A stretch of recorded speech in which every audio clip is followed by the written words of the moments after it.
Le propos ici sera d'évoquer la configuration électronique des atomes. J'ai bien dit atome. On a vu au collège qu'un atome était une particule électriquement neutre parce qu'il y a autant d'électrons à l'extérieur du noyau que de protons dans le noyau. L'électron portant la charge moins E et le proton la charge plus E. S'il y en a autant, la somme fait 0. Voilà ce qu'est un atome.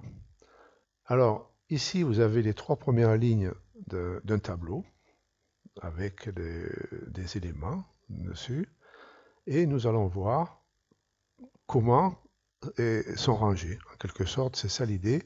Comment sont rangés les électrons? Quels sont les électrons qui seront exposés à une réaction chimique et ceux qui ne serviront plus à rien pour la réaction chimique, pour les liaisons, pour s'associer à d'autres atomes et pour faire des molécules. Vous avez vu ça, les molécules.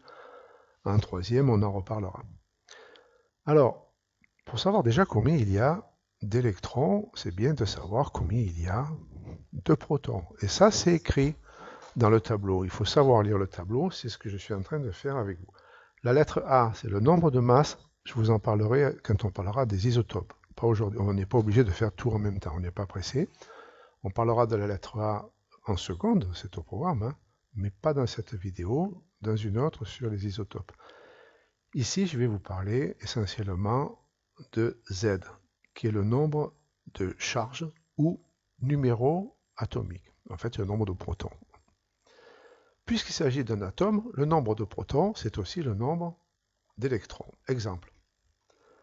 Si ici le numéro atomique est 1, c'est que je parle de l'hydrogène.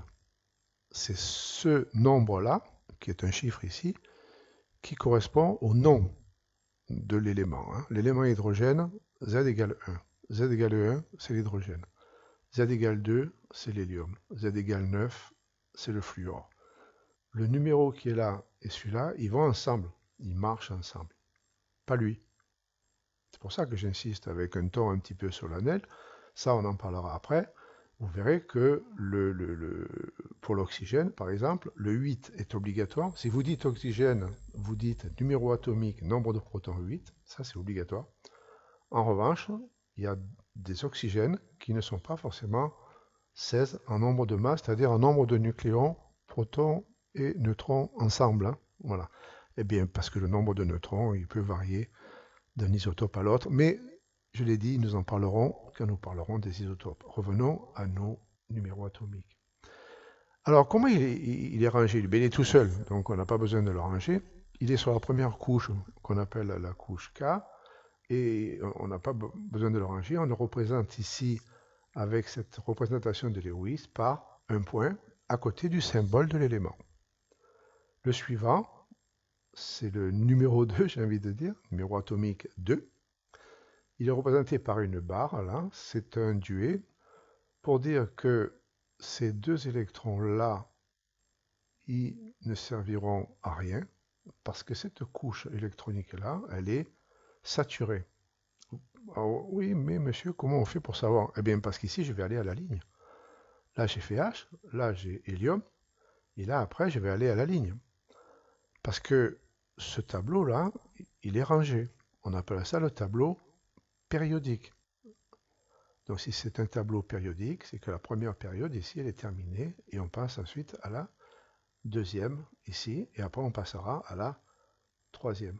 Donc la première couche, elle est saturée à 2. Saturée, en chimie, ça veut dire qu'il n'a plus aucune raison d'intervenir pour aller chercher un électron ailleurs, ou pour prêter le sien, ou pour mettre des électrons en commun, pour faire une molécule ou quoi qu'est-ce. L'hélium, c'est l'hélium, il réagit avec rien. Pourquoi? Parce qu'il est content, il a sa couche saturée.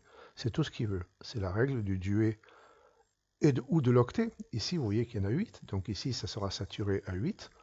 Si ici, vous en avez 2, si vous êtes en bout de couche, ça veut dire que c'est saturé et qu'il n'y a plus la place. C'est complet. C'est comme un bus qui est plein, plus personne ne monte, c'est terminé, on roule comme ça. Le lithium, vous voyez que ce que je viens de dire là, ça veut dire que la couche K, comme elle est saturée, on n'en parle plus, parce que chimiquement, elle ne sert à rien. Donc Lewis a pensé que c'était beaucoup plus simple de parler des électrons qui sont exposés chimiquement, qui pourraient réagir éventuellement. Eh bien ici, il n'y en a qu'un, comme pour l'hydrogène. Donc le lithium pourrait avoir le même comportement que l'hydrogène, chimiquement. Tous ceux qui sont sous cette colonne pourraient avoir le même comportement chimique que l'hydrogène. Ok? Le beryllium, lui, alors c'est pas un duet, puisque c'est pas saturé encore, il a deux électrons, j'ai envie de dire indépendants, chacun pouvant participer à une liaison. Le bore en a 3 et le carbone en a 4. On dit qu'il est tétravalent, tétra voulant dire 4 en grec. C'est pour ça que le méthane, CH4, existe. Je m'autorise à parler du méthane puisqu'il a été vu en troisième, si vous vous souvenez un peu. L'azote, alors là maintenant on est obligé de faire des mariages. Il y a des couples qui vont commencer à se former. Donc là il y en a 3 célibataires et un couple qui est là. Pour l'oxygène, il y a 2 couples et 2 célibataires. Le fluor, 3 couples et un qui est célibataire. 3 paires alors si vous préférez, pardon, pas 3 couples. Et un célibataire. Et lui, qu'est-ce que j'ai dit tout à l'heure? Qu'il était saturé parce que tous ceux qui sont à droite ici ont la couche extérieure saturée. Le néon est neutre, chimiquement neutre. Il ne va pas réagir. Il ne va réagir avec aucun autre élément pour faire quelque molécule que ce soit. En revanche, le sodium, on retrouve ce que je disais tout à l'heure, aura le même comportement que le lithium ou que l'hydrogène. Pourquoi? Parce que il a un électron exposé aux réactions chimiques, ici. Alors j'accélère, vous avez compris, magnésium, l'aluminium, ici, etc., etc., etc., etc., jusqu'à l'argon qui est saturé. Donc si on vous demande d'écrire, ça vous devez le savoir, si on vous demande d'écrire la structure électronique de l'argon, c'est K2. Écrivez comme ça avec les parenthèses, respectez les normes.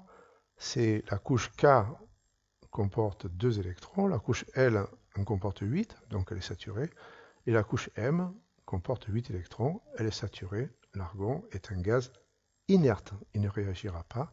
Chimiquement, voilà ce que je pouvais vous dire sur la représentation de Lewis des 3 premières lignes du tableau périodique.